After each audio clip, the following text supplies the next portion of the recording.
So we're going to first look at health and safety messages and children's actions. Health and safety messages and children's actions under supervising children.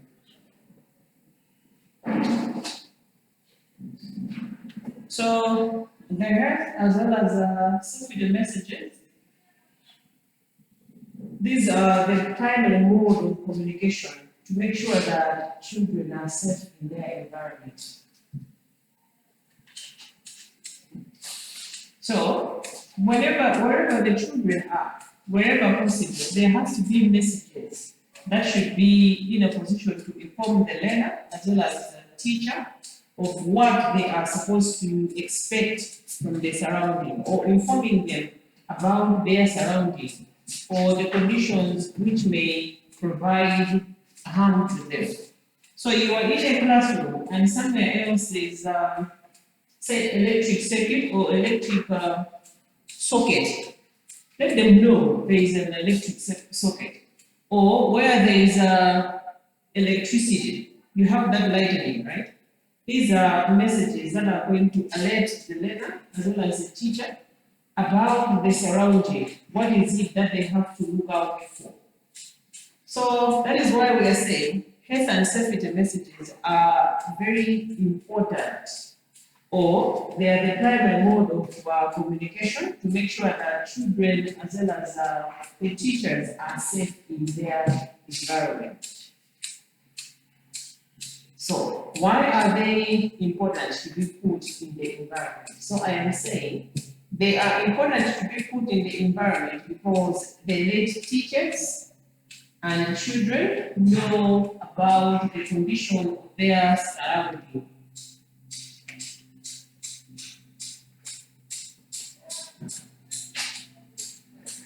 So you can have a message which is showing fire. You can show a message that they can have a message or a note that is showing dangerous substances in your room. You can have a message that is showing exit in case of an emergency. But other messages can also be no smoking. So no smoking zone, flammable substance, first aid kit. This is important. So here is a box that is not labeled lying somewhere, and the child has been hurt. Yet the first aid box is close by. No one is going to know where the first aid, if that is the first aid box, until it is labeled.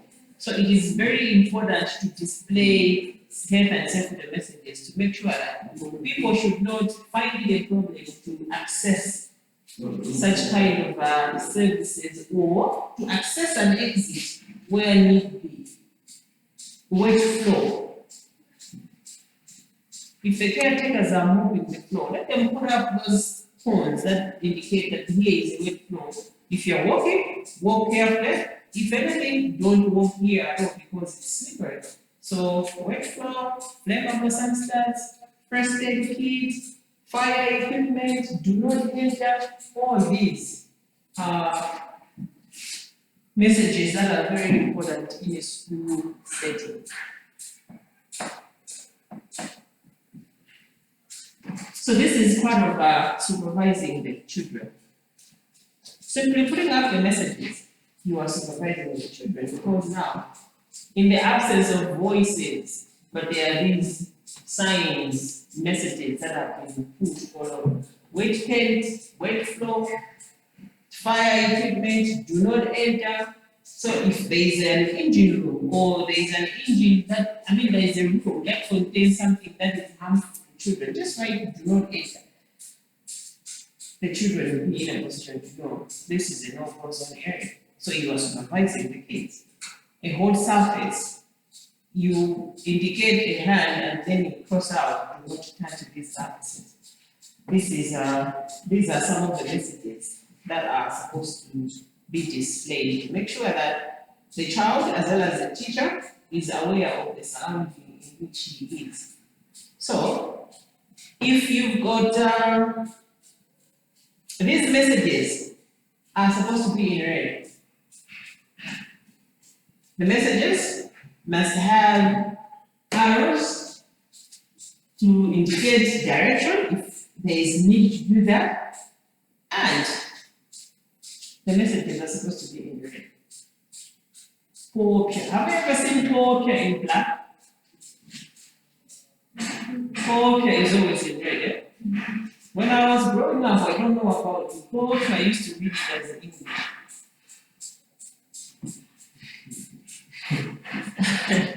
Who has gone through that? Poor. You read it poor, but then you don't feel like Chichewa can't be on this one. This one has to be English. So you're busy reading poor as English. It happens some way of coming out. Apart from that, I had another one, Liime Tote, which was found on a box. I don't know if it's still there. Liime Tote. Chichewa Chingabezeka for that one? No, this is definitely English. So Liime Tote was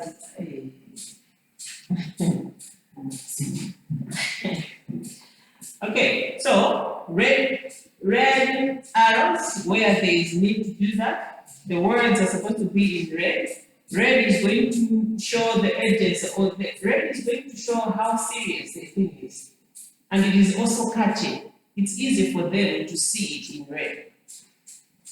Red most of the time signifies something that's dangerous. So kids will be able to read. Where words fail, use pictures. Where words cannot be put, use pictures. But the pictures are supposed to be clear as well.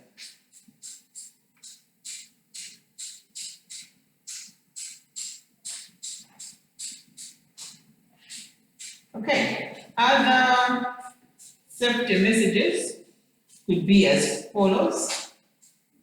Just examples of safety messages apart from what we have talked about. You just write on a machine. This machine can kill you.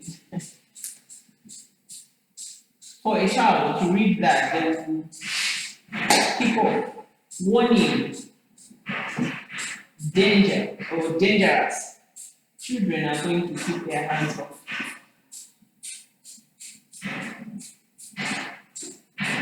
Just examples of words that can be put out on posters. We are saying warning or danger or the machine can kill you. Alert today, alive tomorrow. Alert today, alive tomorrow. What is the message trying to say?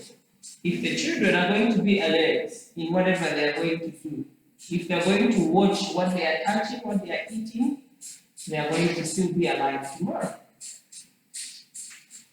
So another message could be safety today, safety today, safety yesterday, safety today, and tomorrow.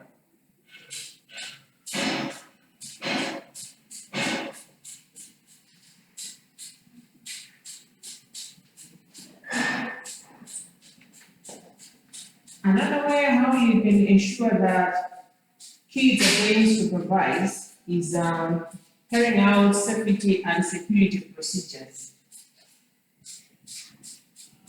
Carrying out safety and security procedures.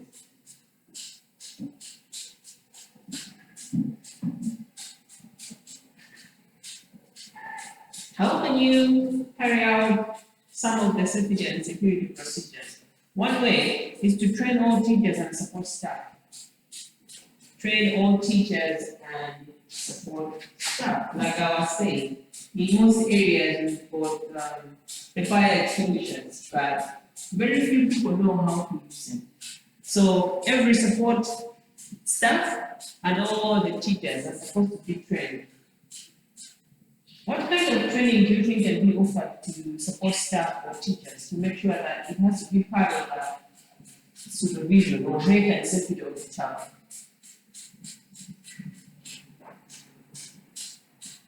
I start. training them how to use a fire extinguisher. How else can you train them?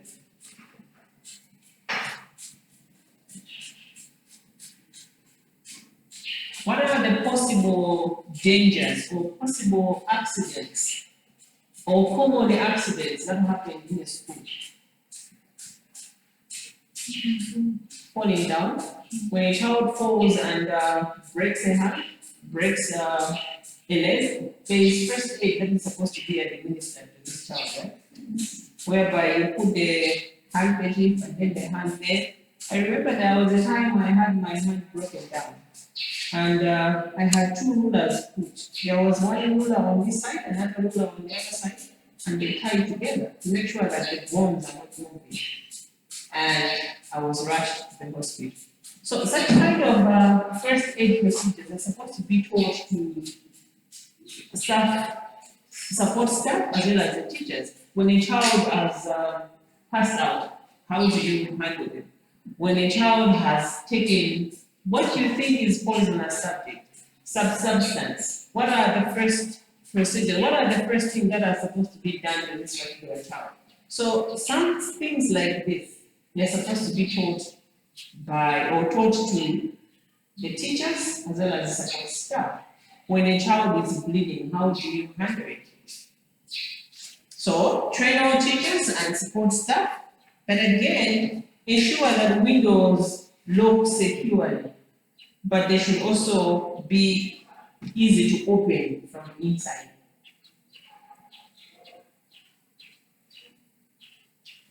Windows should lock securely. Much as they are able to lock securely, but they should also be easy to open from inside, not from outside.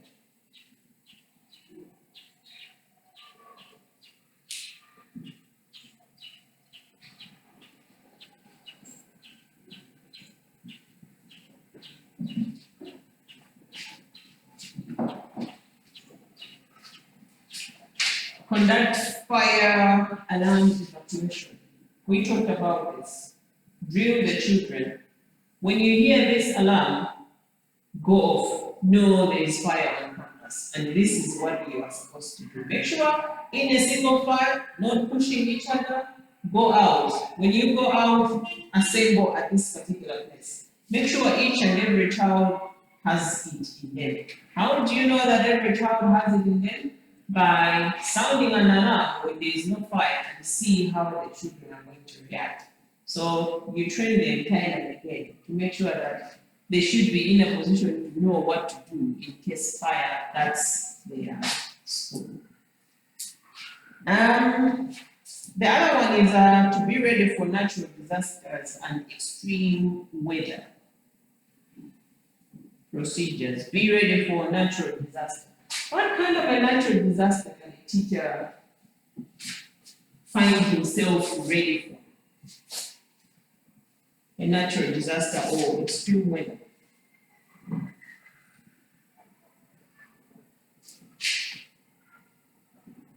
Strong winds that are ripping off roofs. In such a case, what would a teacher do?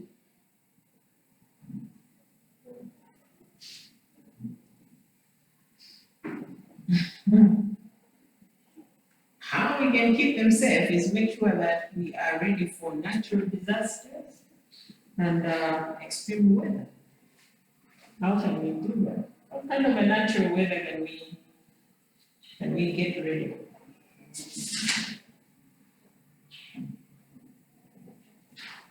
Let's assume there is strong wind. The roofs are ripping. As a teacher, what will you do?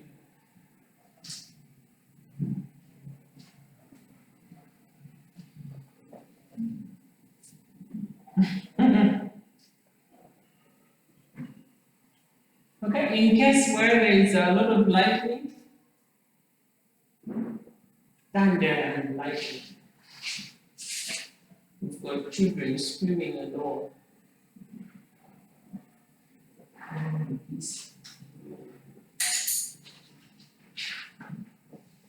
In case of strong wind, I don't think there's much a teacher will do, unless if you've got a place where you have bells to say, when there is a cyclone or when there is a tornado, this is where we are going to go. But that does not happen in Kali. But in places where they constantly get such kind of winds, they have got tunnels that they go through.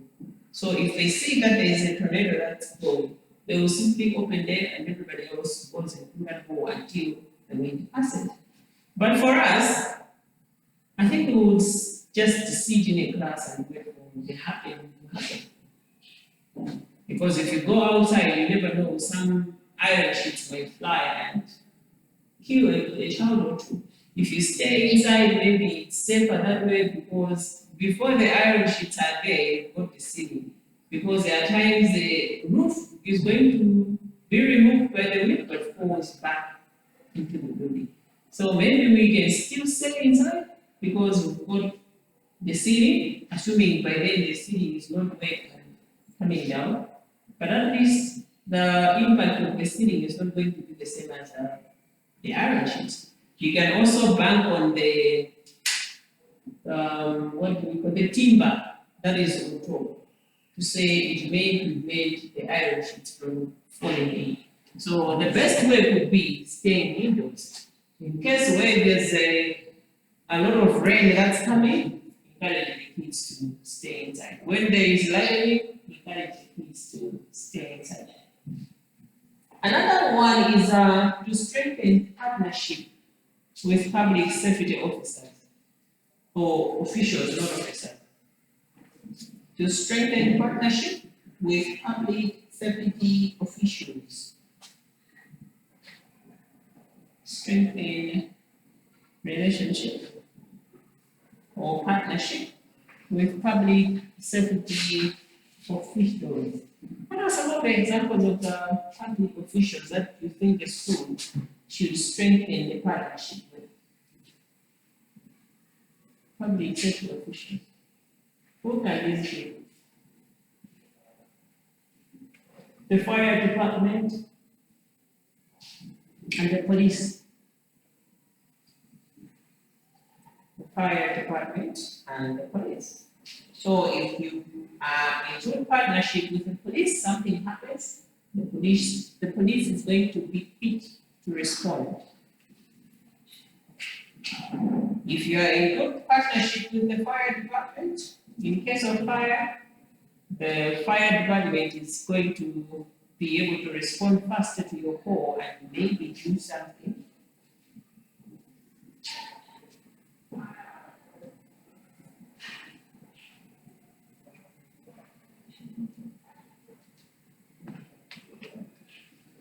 One other important thing is that within the campus, you should have security officers. Campus security officers are very important. The Rogers, Roger 1, Roger 2, let them be around the campus. But make sure when you are employing these people, you are employing people that you can rely on, that you can trust to say they are not going to be the first threat to the child, but they will do the work of protecting it. So the campus security officers, they are supposed to be available. And train the children to identify others in need. In case the teacher goes out, something happens to a fellow student, the student should be able to identify, to say, I think our friend is under stress, or our friend is under panic, or is going through this. Rush to the teacher, inform them, and so on and so forth. So children or students should be trained to identify others in need. They are all seated on a chair and someone falls from the chair. They may think he's playing, but they should be told to say, okay, if you see someone falling off the chair, for you to know that they are not playing, look for the following symptoms or look for the following actions. When you see this happening, rush and tell the teacher because your friend is in trouble or your friend is in danger. Students should be trained to identify others in need. So time and again, as a school or as an institution, there is need to evaluate and refine emergency preparedness. Evaluate and refine school emergency preparedness.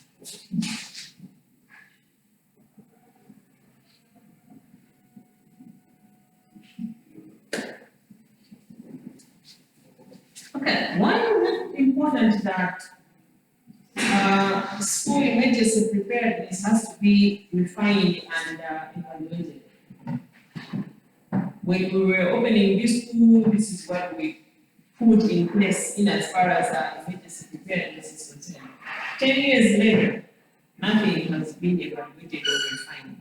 So my question is, why is it important that these things are supposed to be refined or evaluated?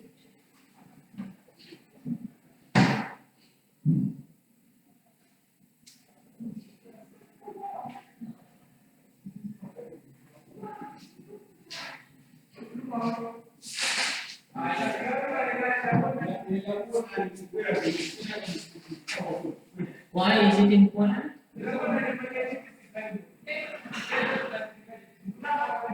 Because with each passing time, there could be other accidents that are coming in that you did not anticipate in the first place. With the changing of weather and climate, there could be other things that are happening that we are not anticipating in the first place. So there is always need to evaluate